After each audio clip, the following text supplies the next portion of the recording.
Long years ago, we made a tryst with destiny, and now the time comes when we shall redeem our pledge, not wholly or in full measure, but very substantially.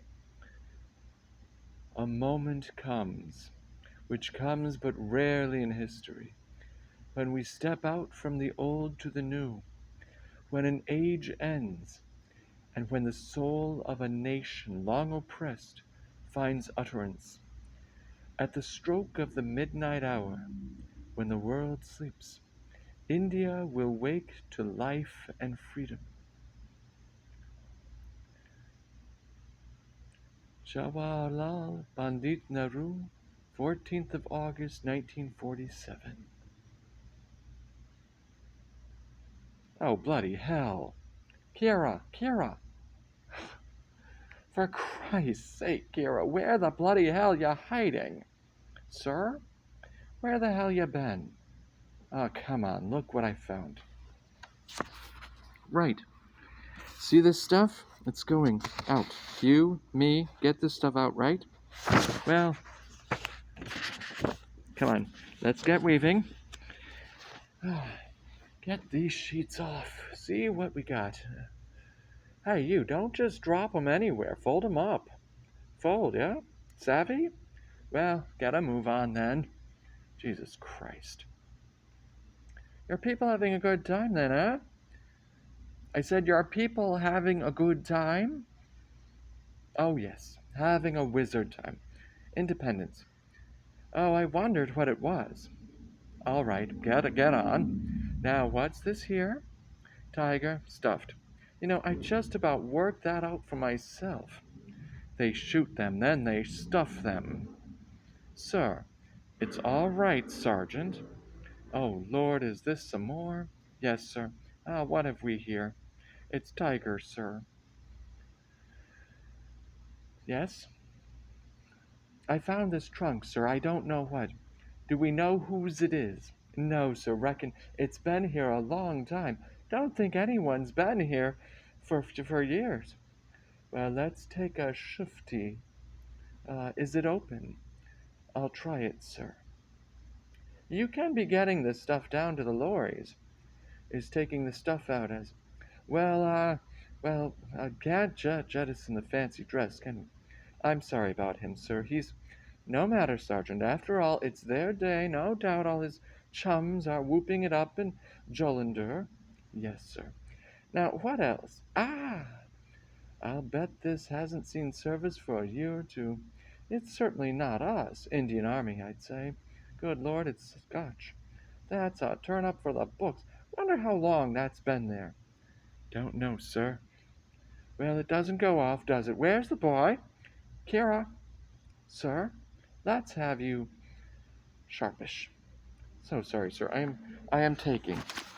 Look, will you nip down to the mess and fetch 3 whiskey tumblers? Got that? Say I sent you. Right away, sir. 3 tumblers? Right, sharpish. 3, sir? Yes, why not? I'm afraid I think we'd better take it all. Yes, sir. God alone knows where we'll put it. There been any trouble today, sir? Not as far as I know. All having a good time. The real shindig here'll be when they decide the boundary, hence the rush. If you ask me, sir. No, go on. They didn't have all this trouble in the old days, sir. I was in Calcutta last year, the riots, and I can't see they're much more than savages, sir, whatever they say. Well, ours is not to reason why. Ah, splendid. Do you fancy a tipple? Kira, sir. Kira? Drink? Oh, please, yes. Splendid. Know what you're going to do when they've all gone home, Kira? Oh, I don't know, sir. Perhaps you'll come to England one day, see the natives on their own ground. Hmm? Yes, sir, I would like to come to England very much. Well, here's to yes, why not, to the king, with whom we need not, I think, couple the name of Mr. Attley. Winston, sir? Yes, splendid. The king and Mr. Churchill. Oh, there you are, Sergeant. I've been looking all over. Oh, I'm sorry, Colonel. That's all right, Major. The sergeant and I just found ourselves caught up in the general atmosphere of jubilation. Do join us. Some bloody wogs whipped the battery from the Land Rover. Oh, not again. Broad daylight. Anything that isn't nailed down, they've stripped the cellar. We'll have to do something about the battery. If we want to get out of here, yes, your health, Colonel. Your health? Well, don't just stand there gawping. I assume all this stuff's got to be moved. Yes, sir. Well, get moving it. Yes, sir. Quite a bright little chap, that one. Half devil, quite possibly, but hardly half child. I'm sorry, Colonel? Kipling. Don't you know it? Take up the white man's burden. Send forth the best ye breed. Go, blind your sons to exile, to serve your captives' need, to wait in heavy harness on fluttered folk and wild, your new caught sullen peoples, half devil and half child. We used to have to learn it by heart at preparatory school. I didn't go to a preparatory school, Colonel. I know you didn't, Major. Nonetheless, it sounds an eminently appropriate description. Is it true, sir, they'll all be able to come to England now to live? I believe Mr. Attlee is preparing legislation now India is in the Commonwealth. Do you approve of that, Colonel? Of course, it's an obligation. We are the mother country, after all. I have some reservations, and you're welcome to them. I suppose I'd better go and sort out this battery business. See all this stuff gets loaded, Sergeant. Sir, carry on the good work, Kira. Well, Mr. Kira, apparently you've just become a British citizen. Sir, get on with it. Do you want tiger, sir? Of course, we want the bloody tiger. We shot it. Smoke, Sergeant. Uh, thank you, sir. Do you think Mr. Churchill will do anything about it, sir, when the Conservatives get back in? When were you last in England, Sergeant? 1945, sir, just after VE Day. A lot has changed. You're going straight back, sir? No, not straight away. I want to go south to Tirupur, old garrison, just once again before I go. Well, best get on. Right, sir. Kira, I want the rest of this stuff down in 10 minutes. You say yes, sir, don't you? Yes, sir. Let's get this bloody show on the road. Civis Britannicus, some. In 1948 came on home Colonel Chandler, monochrome, another England rough and raw, not gentle, sentimental as before. Became a policeman, not a master.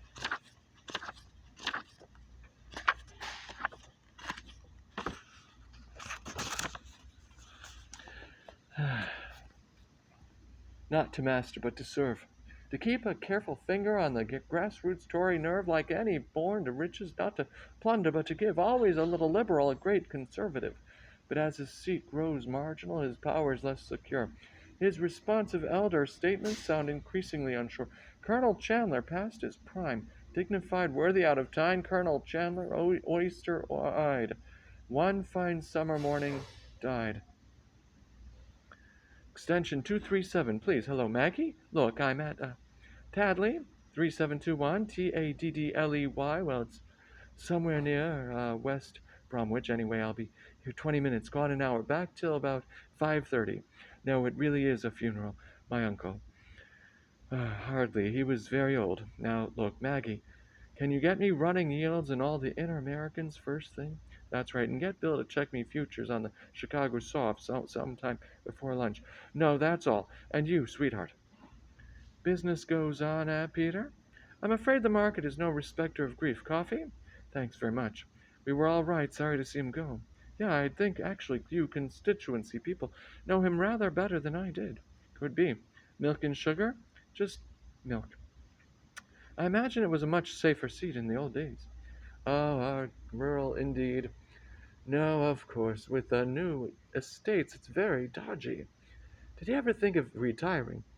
Talking for 10 years, but they don't, do they? Old Tories never die, they just get redistributed. Peter, it's probably not the right time to bring it up, but the by-election writ's on the cards any day, and I gather Smith Square we're thinking of keeping it family. Perhaps we could have a chat. Oh, yes, indeed. Why don't we? I'm in no hurry to get back up. Have a drink or something afterwards. Fine. We'll go up to the club. Get your face known. The others in the running, of course, can't take nepotism to excess. No, of course, anything I should push or steer clear of. Well, I'd keep quiet about Chicago softs for a start. Concentrate on hearts from Long Bridge.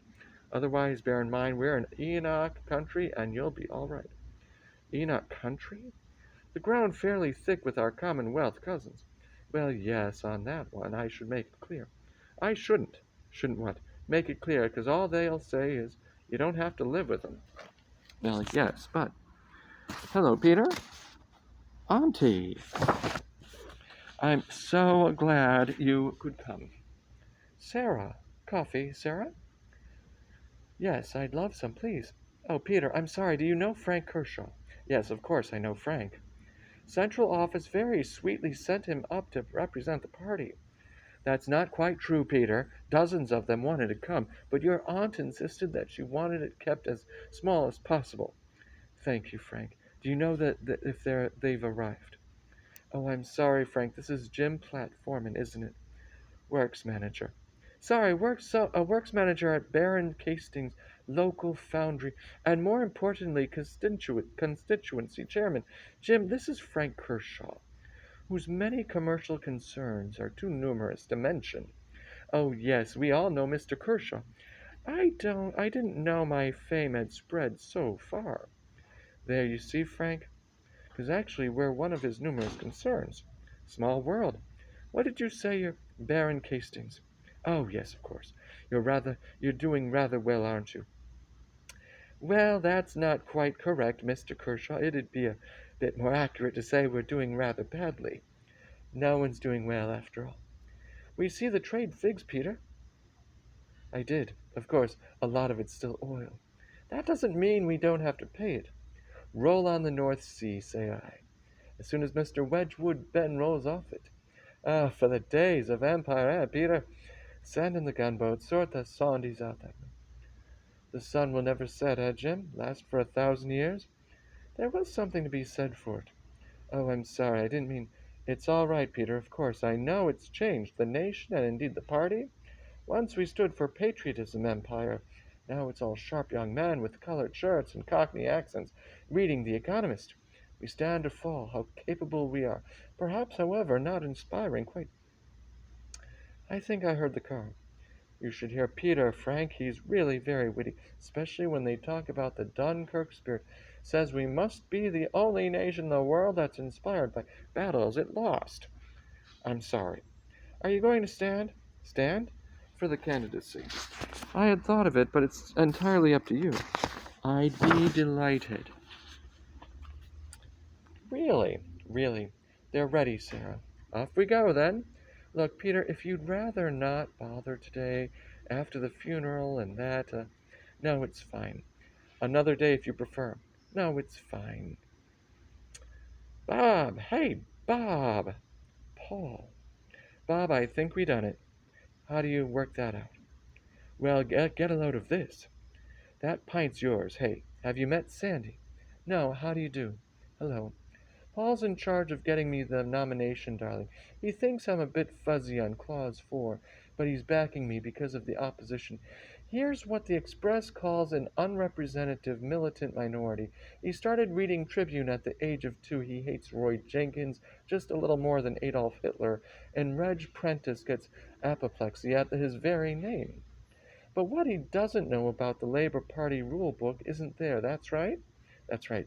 Now, right. Calculations as follows: 40 union delegates eligible, and on my estimate them as turns up breaks circa 50-50, and odds and sods like women, YS, and the co-op, all for you, okay?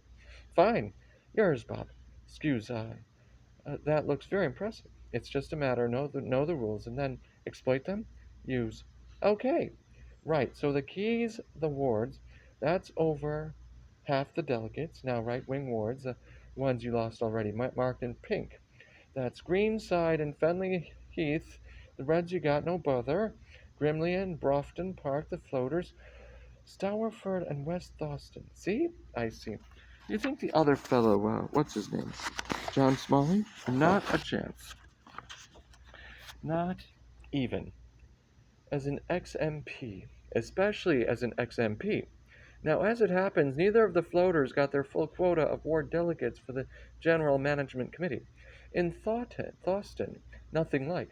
And they can nominate from now until they fix election day, and so the strategy. Recruit new members like there's no tomorrow. Pack the GMC with vocal vote for you, it's in the bag, okay? Won't Smalley too? He'll try, but here's the point, 'cause obviously them two, we are talking of our pals from overseas, and as it happens on that, Mr. Smalley's got his drawers in something of a tangle. Hansard Parliamentary Report, second reading, Kenya Asians Bill, February 1968, the Honorable John Smalley, then MP for the Sheffield East, I quote, "Whatever one's sympathies, and I have many with these unfortunate people, one must accept the indigenous population will not forever stay silent, faced with what appears to be the thin end of a very thick black wedge." He said that?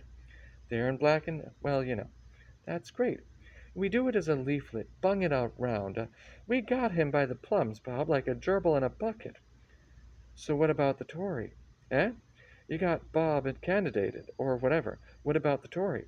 Well, the Tory. Two in it, so I hear, like us, on one hand, Chandler's nephew. Chap called Peter Crosby, bright, high flyer, all slim suits and unit trusts. The other, something altogether different. Well, one Major Rolfe, wild man with eagle eye, who thinks the Carlton Club is in the pay of Moscow and would put himself just slightly to the right of Genghis Khan. He's possible?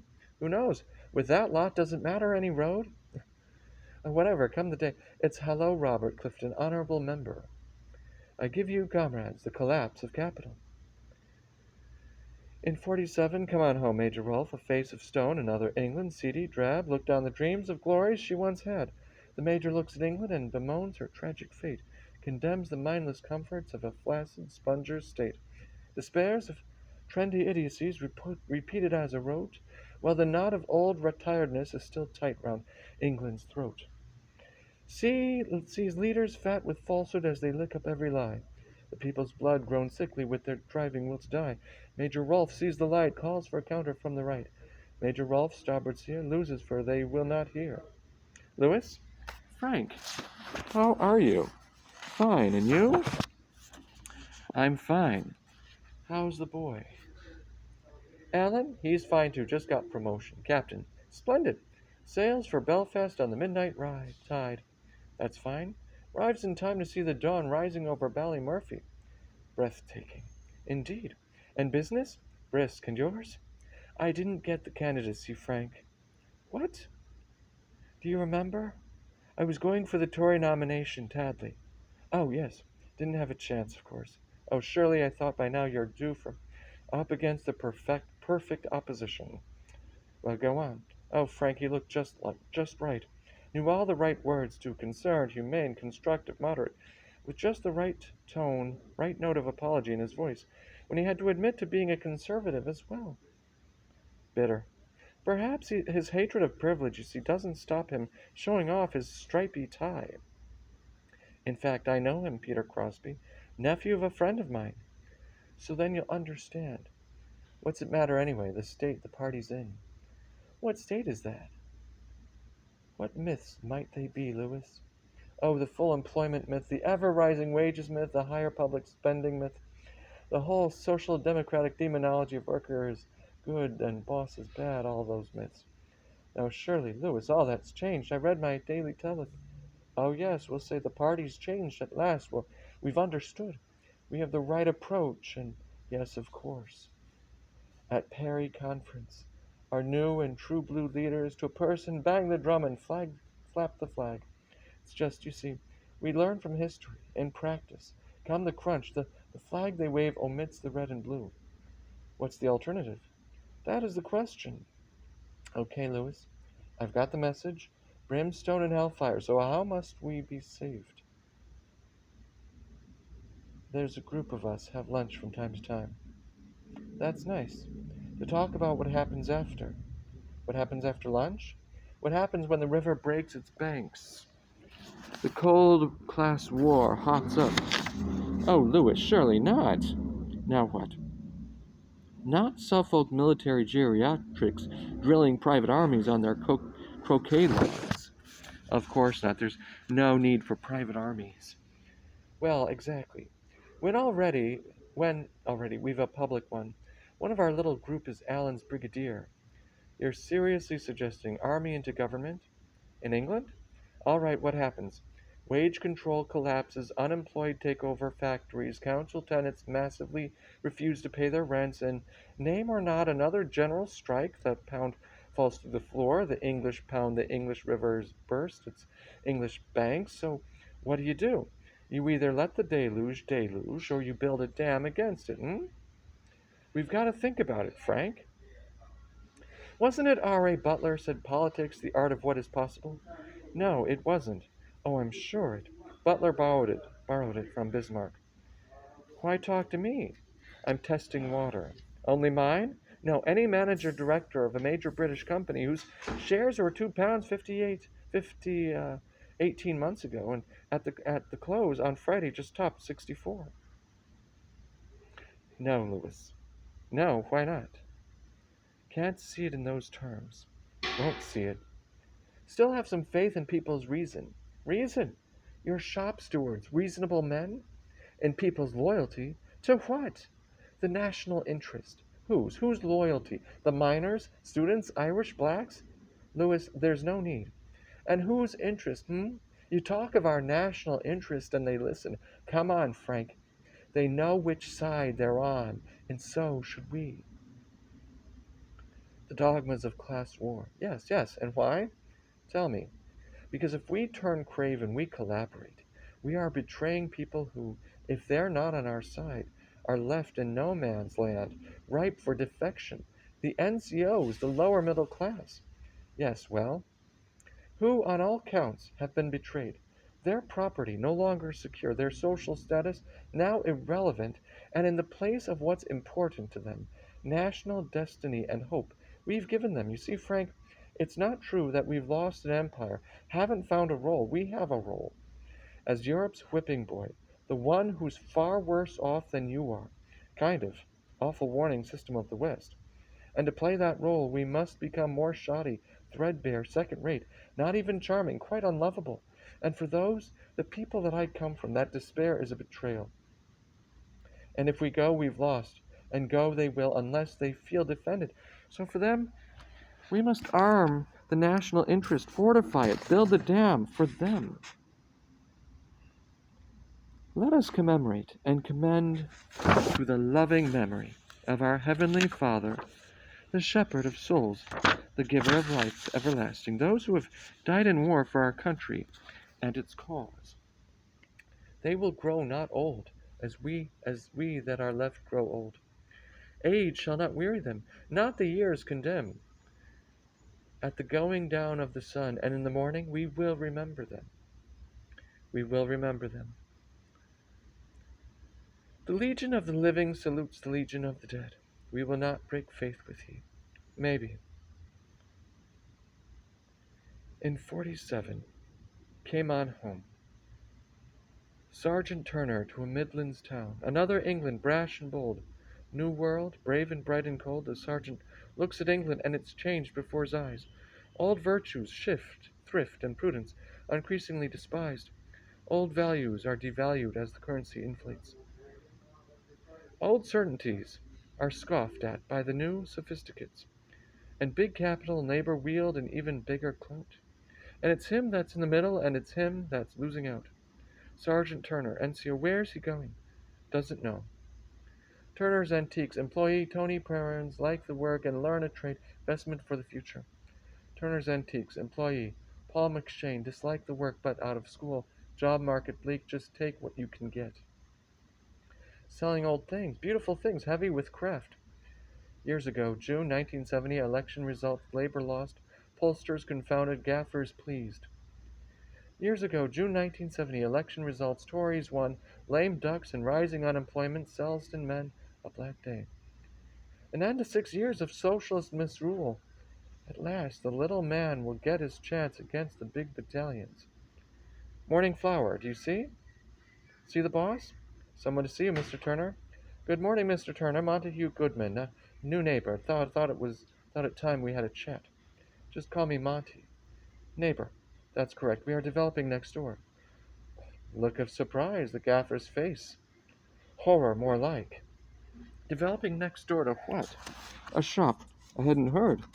So hence our chat. What kind of shop? It might affect my trade.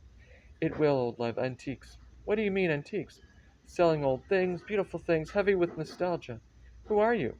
Didn't I present my card? I told him to ignore the company, bring it being what you might call defunct. You what?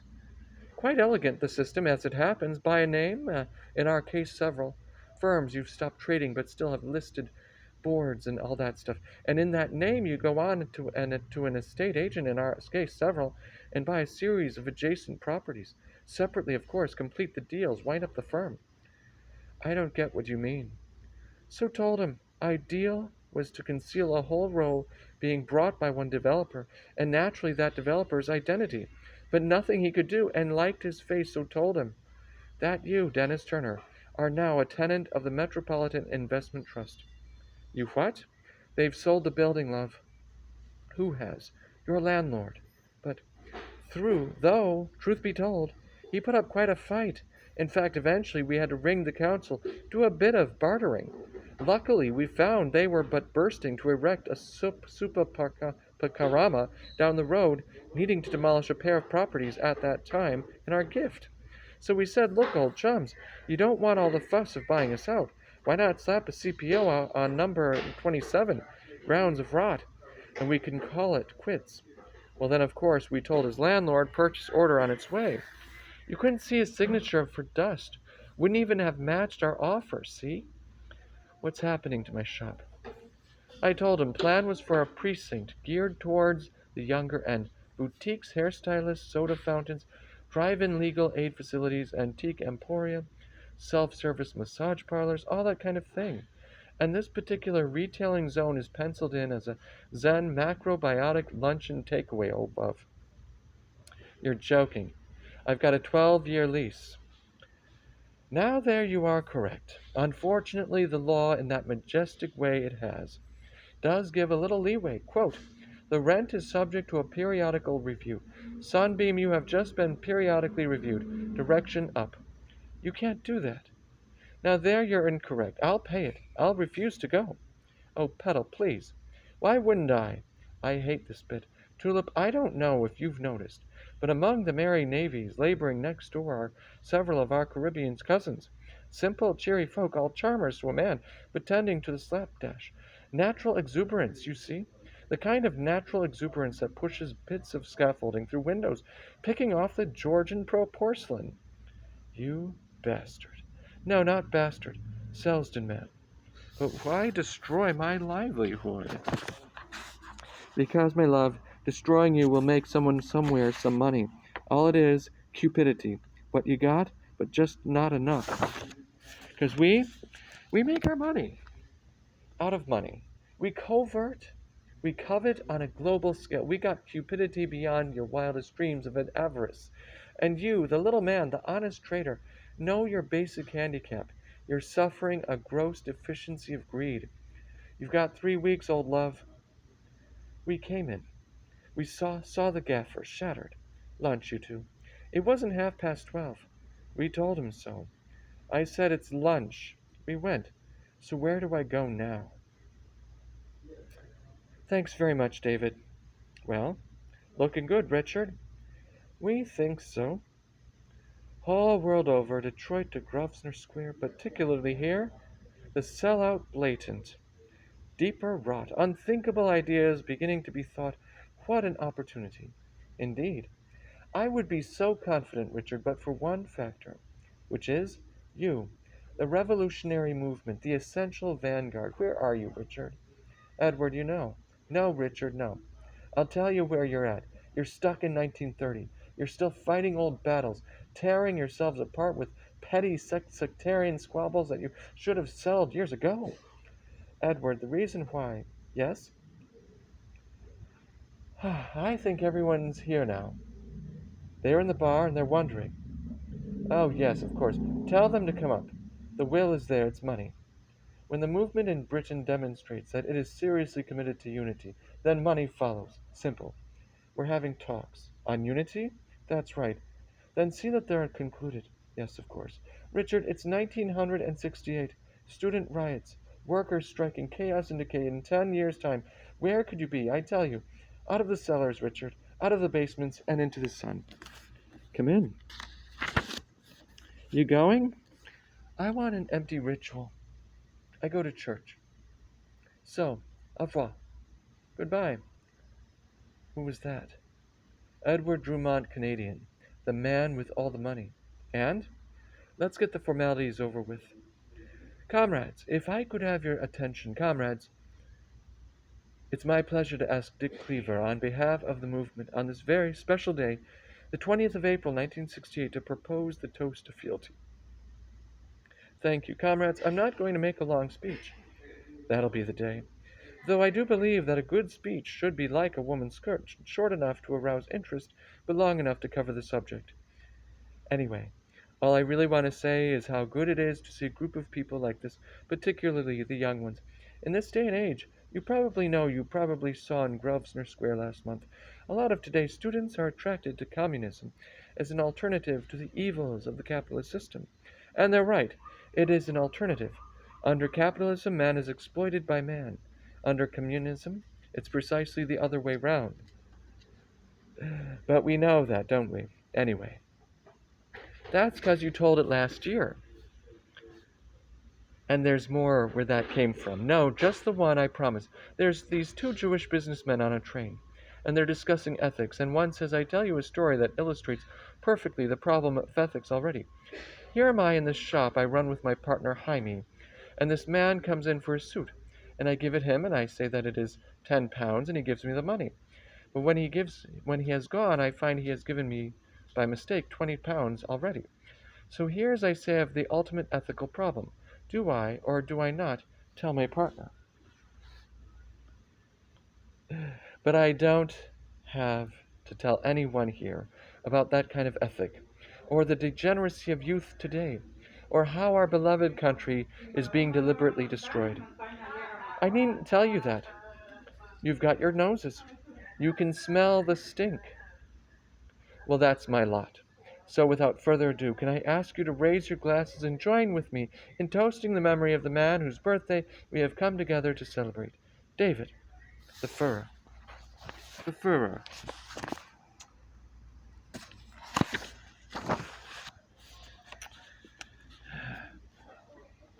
Who is it? Drumont. Let him in. Yes, Edward. Read that. What is it? Evening paper. Read. From there. What is it? Read. A week or two ago, I fell into conversation with a constituent, a middle-aged, quite ordinary working man employed in one of our nationalized industries. After a sentence or two about the weather, he suddenly said, if I had the money to go, I wouldn't stay in this country. I made some deprecatory reply to the effect that even this government wouldn't last forever. Well, go on. But he took no notice and continued, I have 3 children. All of them have been through grammar school, and 2 of them married now with family. I shan't be satisfied till I have seen them all settled overseas. In this country, in 15 or 20 years' time, the black man will have the whip hand over the white man. Edward, who is... Now there, read on. The cloud no bigger than a man's hand that can so rapidly overcast the sky. It's been visible recently in Wolverhampton and has shown signs of spreading quickly. As I look ahead, I am filled with foreboding. Like the Roman, I seem to see the river Tiber foaming with much blood. All right, who is it? The Right Hon Enoch Powell, shadow spokesman of defense, saying what no one by you has ever dared to say. You a tough guy, soldier? I like to think so, sir. This hurt? Okay, now take off that stuff. I'm sorry, sir? Shirt, armband, all that fancy dress. Hurt any more? The second time? No, sir. That's good. Right, comrades, for years, you've been battering against a bolted door, and now it's open. You can join and build and move. To do so, you must spurn the trappings, spurn the fripperies, but not the faith. Not absolutely not the faith. For as you grow, you will, of course, be faced with heresies, 2 heresies, and rather easy to define. Beware the man, the right conservative, the disillusioned military man, who take the socialism out of National Socialism. But also, even more, beware the man, the passionate young man, the Siegfried, Who would take the national out of National Socialism? Guard against them both. Keep strong, keep faith, and keep your long knives sharp. And so, not always, for a time. Where was he speaking? Birmingham. Rivers of blood. In 58 came on home, Gurjeet Singh Kira to a Midlands town. Another England, another nation, not the England of imagination. The labour market forces have an international will. So the peasants of Punjab people at factory and mill, the sacred Kesan Kanga, Kachka, Kara, and Kirpan. The sick reject so he can be a proper Englishman. Keep faith in human virtue while attempting to condone the mother country's horror at her children coming home. Gurjeet Singh Kira, once a slave, returns to haunt the empire's grave. Kira, Kira, for Christ's sake, Kira, where the bloody hell you hiding? Sir,